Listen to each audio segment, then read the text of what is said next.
Today is our first lecture and the lecture name is Engagement Responsibilities. This is the unit 4. Broadly, we are going to discuss the Attest engagements, audit engagements, then the additional professional services, assurance services and the quality controls. There are two kinds of standards. One is the attestation standards and one is the auditing standards. Broadly, three types of standards we can see. One is the general standards, the second is the statement of field work, and the third is standard of reporting. Broadly, generally everyone should have training and proficiency in attestation, same way training and proficiency in auditing. Knowledge of subject matter should be there in attestation. Suitable criterions, independence in mental attitude and due professional care has to be taken while you are going to engage yourself in an attestation assignment. Opposite to that, if you are going for an auditing assignment, training and proficiency is must, independence should be there in the mental attitude, and you have to show due professional care, your professional skepticism, your knowledgeability towards your the work. Now once you come in the field and once you have all the basic ingredients to go for an audit or attestation, then you should have a planning and supervision, and for that you have to gather the sufficient evidences. For the auditing, you should have a planning, sufficient understanding of internal controls, sufficient appropriate audit evidences. In the typical auditing background, we know that auditor, first of all, he has certain approaches. He can start from the balance sheet, he can review the assets, liability, the capital, balance sheet approach for the audit. Then there is an income statement approach. He can take the income and take the expenses. Then he can go for a detailed vouchering of the invoicing if you want a test, complete test of all the transactions. And sometimes he can use the analytical procedures. He can see the 2009 versus 2010 movement in inventory, in stock, in the receivables, in payables. So he can analyze in a way that gives him a picture that what could be the trend of this audit and the organizational operations and activity. Then as a must part of the audit responsibility is that he has to comment on the internal control of the organization. First of all, he will apply the test of internal controls. For that he can he can physically observe, he can see the manuals, policies, procedures, compliance, and how they are going to follow this one. This all is the domain in terms of test of control. Then he has to see the materiality, he has to see the compliance with the local laws, with the gaps, with the other regulatory bodies. That is the part in terms of reports. So for attestation, the character of engagement, conclusion about what he is thinking, we know about qualifying, unqualified, except for disclaimer, this is certain options we will keep discussing about. Significant reservations, any restriction on use, limitation of scope, anything that we have. Now for auditing, conformity with the gaps, that the policies are consistent, it's a going concern, matching principles, revenue is recognized, inventory valuation is according to the standards, and any kind of significant event has been disclosed post balance sheet, after balance sheet events, and any adjusting, non-adjusting events, any significant movements, everything has been disclosed in the reports. Principal consistency, then informative disclosure reasonably adequate, any depletion, impairment, review. Then he can have if they have patents and patents, goodwill, or any kind of accounting standard is things are in align, and expression of an opinion, it could be a qualified opinion that this qualified, that is a bad opinion, that it's qualified for the fraud, or an unqualified opinion is that this is a clean report. And sometimes he used to emphasize some paragraph that okay, everything is okay except for this the reasons. So in summary, what we have to discuss just now, this is the roadmap for that one.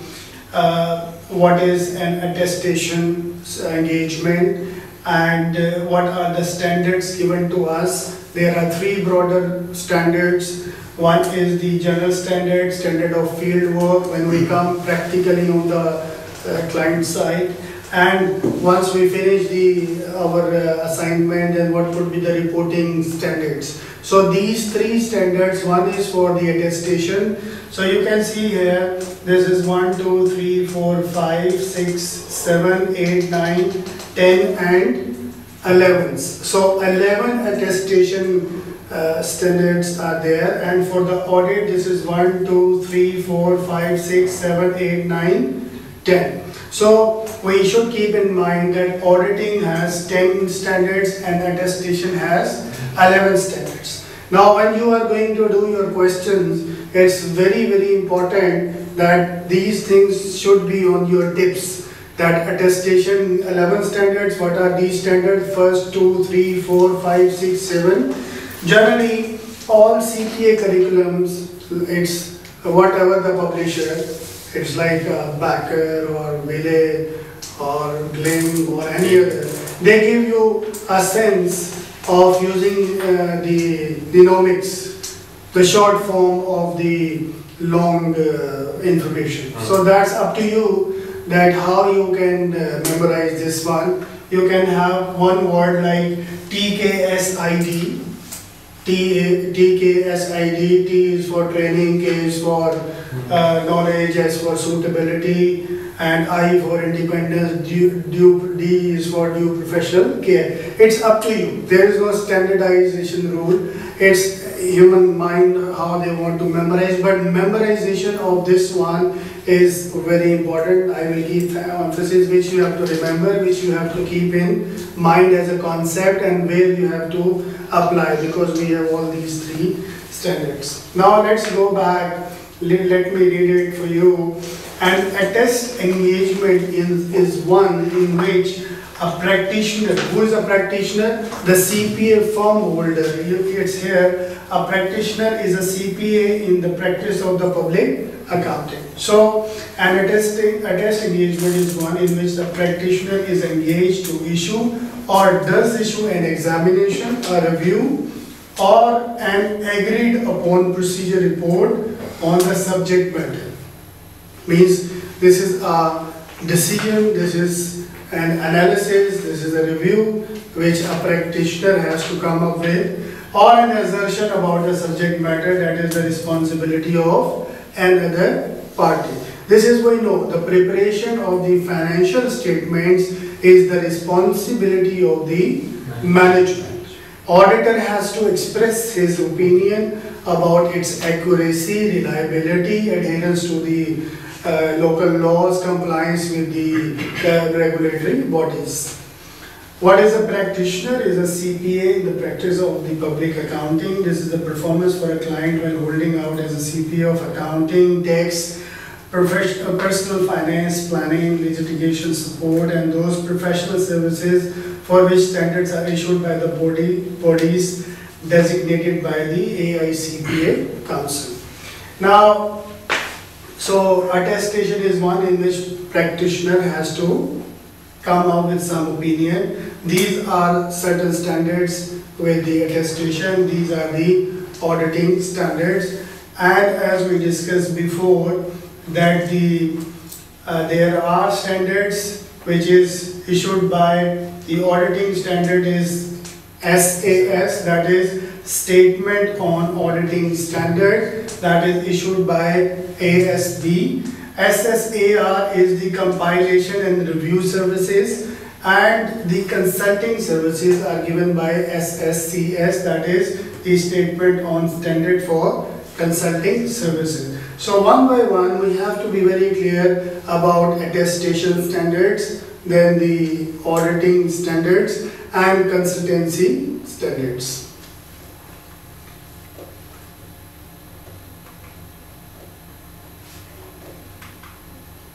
Okay. Now keep this thing in mind, TKSID, this is, we are going to continue this one.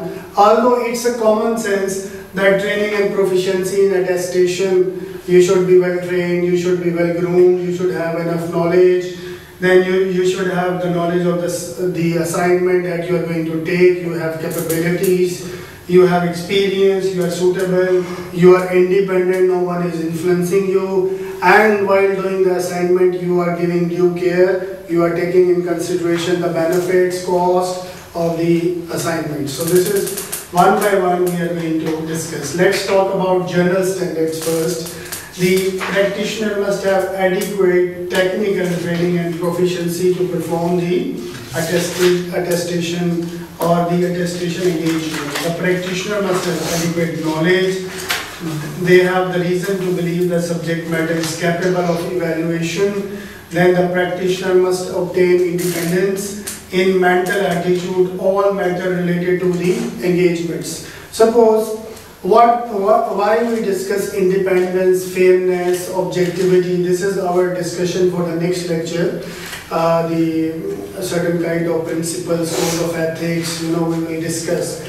But sometimes, and most of the time, it's like the case that you are the CEO of a big corporation and your wife is the audit partner of the top big 4 firms. So being you are a husband, she is a wife, so naturally these things comes in the competitors or within the group. Some people believe that they cannot be fair, how much they want to show them they are fair, but as per our guidelines we believe they are connected people as a law language, that they are associated for someone either as a spouse, as a child, or having some financial interest, some other business motivations they have. So we have to make sure that the person who is coming for testing, evaluation, review, or giving an opinion, they should not be the connected people. They should not be having any element which can be a threat to the independence, fairness. Then we have to also see that there should be no ethnicity, there should be no religious biases.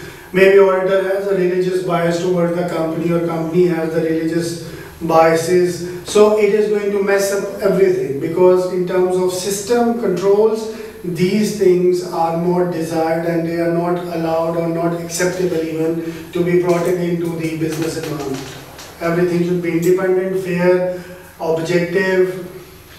So when coming after the general standard, when you come in the field work, the practitioner must adequately plan the work and must properly supervise any assistance. The practitioner must obtain sufficient evidence to provide a reasonable basis for the conclusion that is expressed in the report. It should not be your good feelings, it should not be your apprehensions, it should be evidence that should be brought in the pages when you are going to express any opinion about anything in the company. That's why it's the main responsibility of a practitioner to produce the sufficient evidences supportable for his decision and conclusions.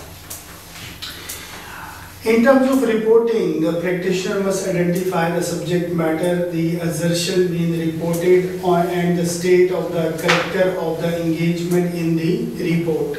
The practitioner must state the practitioner's conclusion about the subject matter, and he must state all the practitioner's significant reservation about the engagements. So once you are going to tell, coming on the report part, It's not, it should not be like this, that you know something but you are hiding from the user of the financial statements. Because when we are talking about big corporations, they are mostly listed companies and their stocks are being bought and sold. Everyone is waiting for the quarterly accounts, monthly, the annual accounts, in which everything is written, director report, future plans, where they are going, what is their next future. So any kind of misleading report issued by the practitioner could be having a very bad credibility for the company corporations, and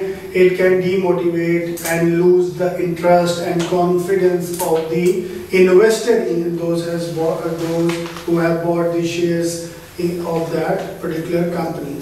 So that's why we have to be focused on these things. Practitioner must state in the report that the report is intended solely for the information and use of the specified parties under the following circumstances. What is when the criteria used to evaluate the subject matters are determined by the practitioner to be appropriately only for a limited number of parties. Now, if you have all the 11 attestation standards in your mind, it would not be difficult for you to understand this all. So let's move ahead for this discussion.